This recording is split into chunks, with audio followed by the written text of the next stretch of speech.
Hello there, welcome to part 2. I wasn't planning on doing a part 2, but here we are. And I can't remember how to get to this Tim Hortons.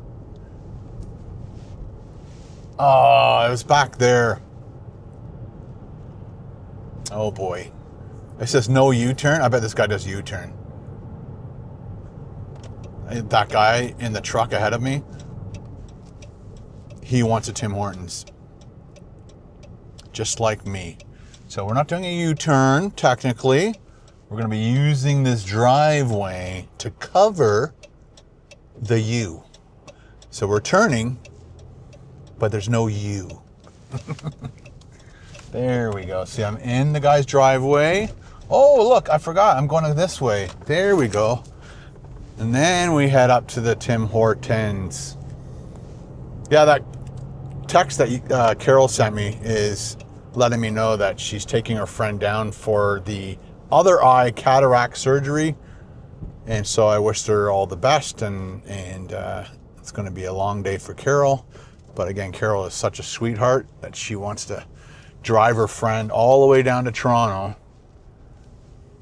to get her eyes done and help out. So Carol is, that's why I married her, pretty much. She is a sweetheart. All right, so this is a continuation from yesterday.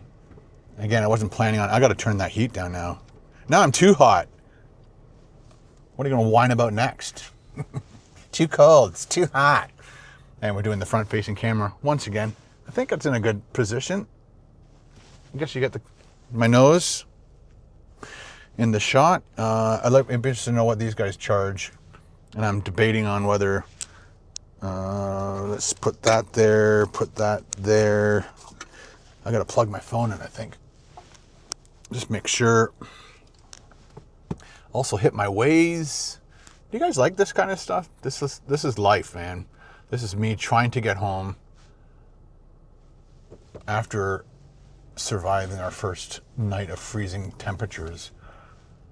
I always struggle with what to name my videos because, you know, stealth camping in a blizzard, or, is it about the food or is it about the weather? That one was about the weather. The food was a bonus, and it was good food. I keep getting comments on that video about the fish and chips, and some people think it was great, and other people think the exact opposite. So, again, everybody has their opinion. Opinions are like buttholes, right? Everybody's got one.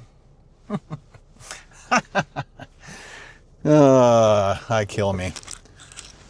Okay, we are going to get a large refill. Oh, see, I put my phone up there and I need it. I think I'll get a free coffee. Coffee. I think I'll get a free coffee today. Let me check my points. I don't like using no, I won't get it today. Got it. More members month. A month of offers just for members. I can't, just get out. All these ads come up when you need it. Morning, I'll help you. Good morning. Could I get a large refill 2 cream, please? Anything else? That would be it, thank you. All right.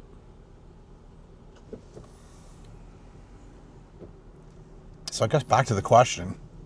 You guys like these real life situations where we're just like going through a drive-thru, driving home from a camp out, hanging out with you guys? I usually try to find some comments that you guys have left or questions you guys have left and then add that into, because I want, again, you guys are a part of my community and I really want to make sure I respond to certain questions.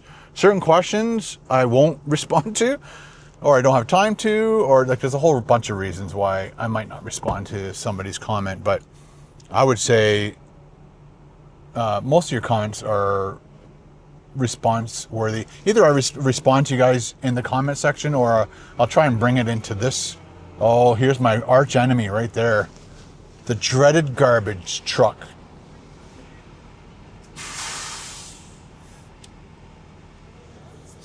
That's rare that you see, blonde woman with a ponytail driving the big truck. She's got her hoodie on, jeans, steel toe boots. She could probably kick most people's asses. It's what I'm saying. I would not get in a ring with her because she looks like she's an MMA fighter.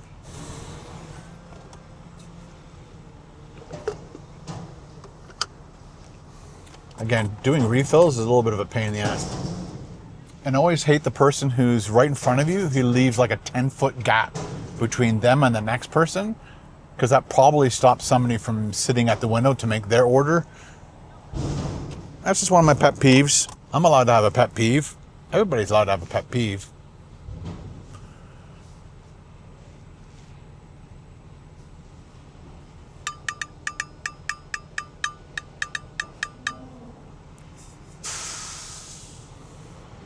Moving forward, proudly serving Canada since 1964. Somebody put a mustache on this girl's face with a piece of tape. I don't know how much she wants. I guess we'll scan first. How much do I owe you? $2.14. $2.14.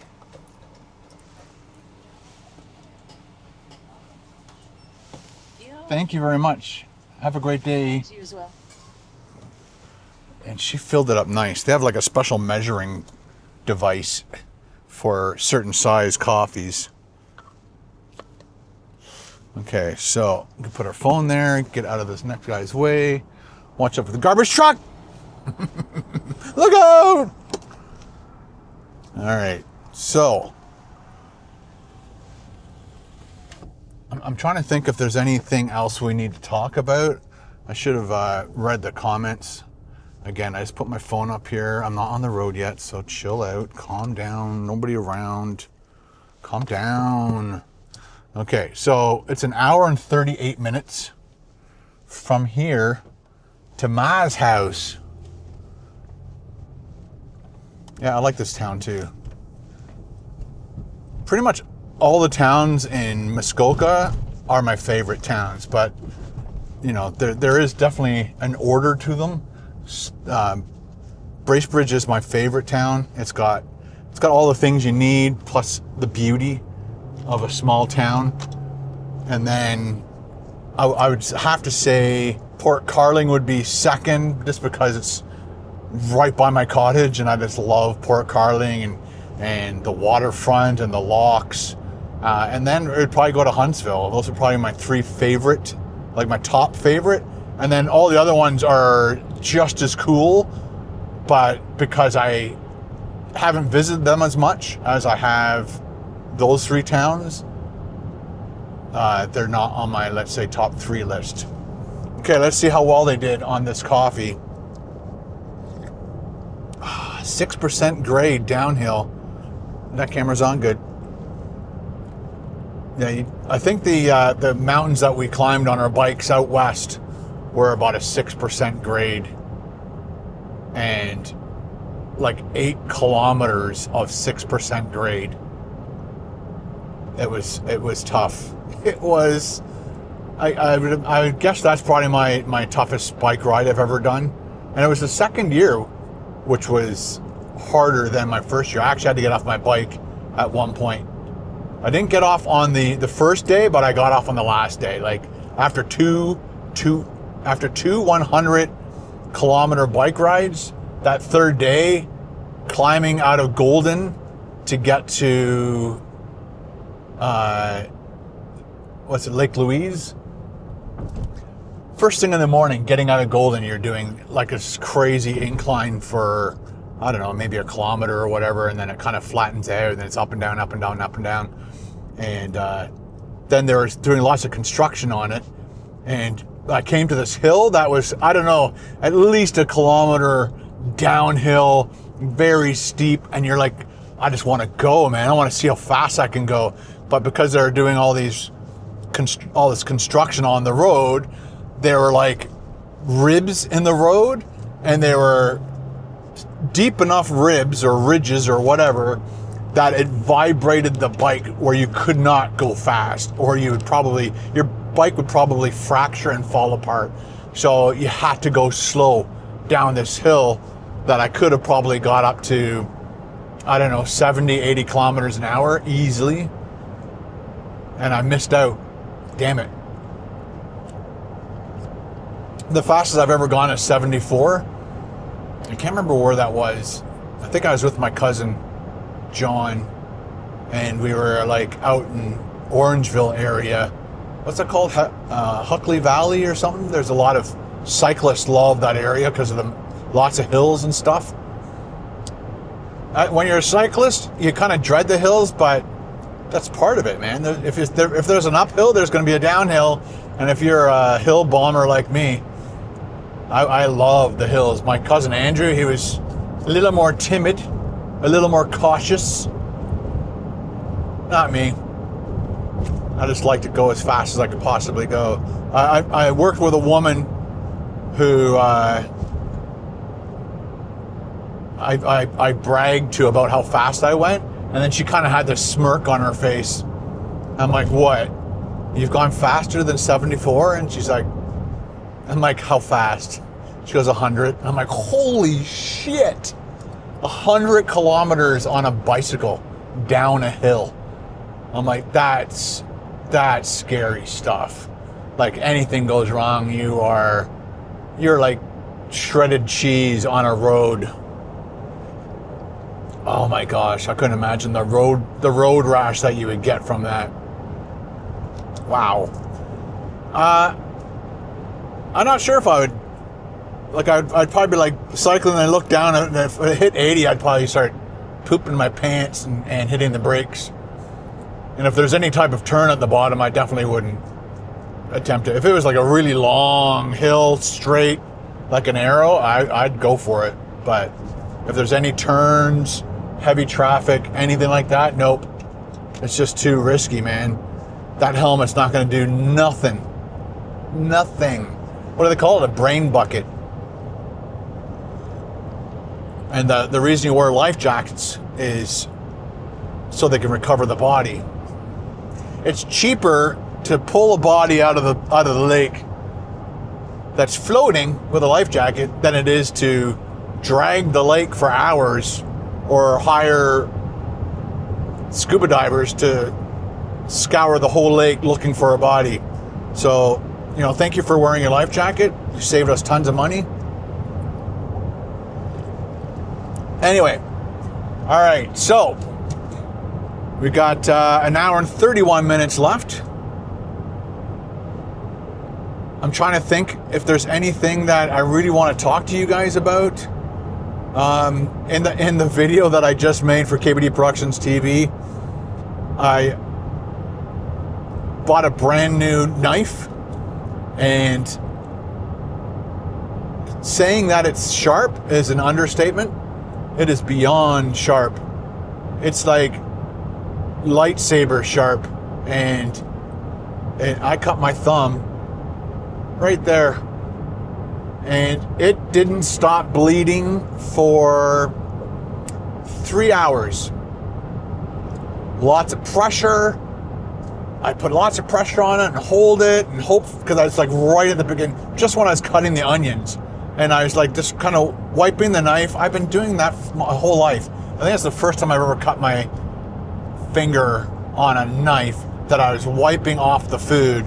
I'll have to figure a different way of doing it, or just be extra cautious with that specific knife, because I have never cut my finger doing that. You cut and just kind of, get the food off the knife because it's in my way. And somehow my thumb got on the wrong side of the knife and slit it open. And it's not deep. It doesn't look like it's deep. It doesn't look like it's particularly big at all. But it would not stop. So that was right when I was cutting up the onions, and then cooking all the food, eating all the food, packing up everything away, doing the dishes, lying in bed 3 hours later, and it was still bleeding. And again, I put tons of pressure on it, and then it would stop. You'd be like, oh, perfect. As soon as you touch something, it starts going again. I didn't have any Band-Aids on me. I don't think I have any tape in the car. So the first thing I'm going to do when I get home is put a little bandage package together, and because that was really, really annoying trying to continue putting this video together with this leaky thumb bleeding over everything. Jeez. All right, I'm going to leave you with that thought. Blood everywhere at the campsite. It looked like a murder scene. No, it didn't. It just wouldn't stop. Like, I didn't let it go too much further than a drip, right? And then I put a paper towel on it, press on it. I didn't have any ice, so I couldn't, like, do the ice compression elevation. Hold your head up. Like, it wasn't bleeding that hard, but it just wouldn't stop bleeding. Anyway, guys, once again, thanks for hanging out with me on these ramble videos. Talk to you later. Have a great day. Bye.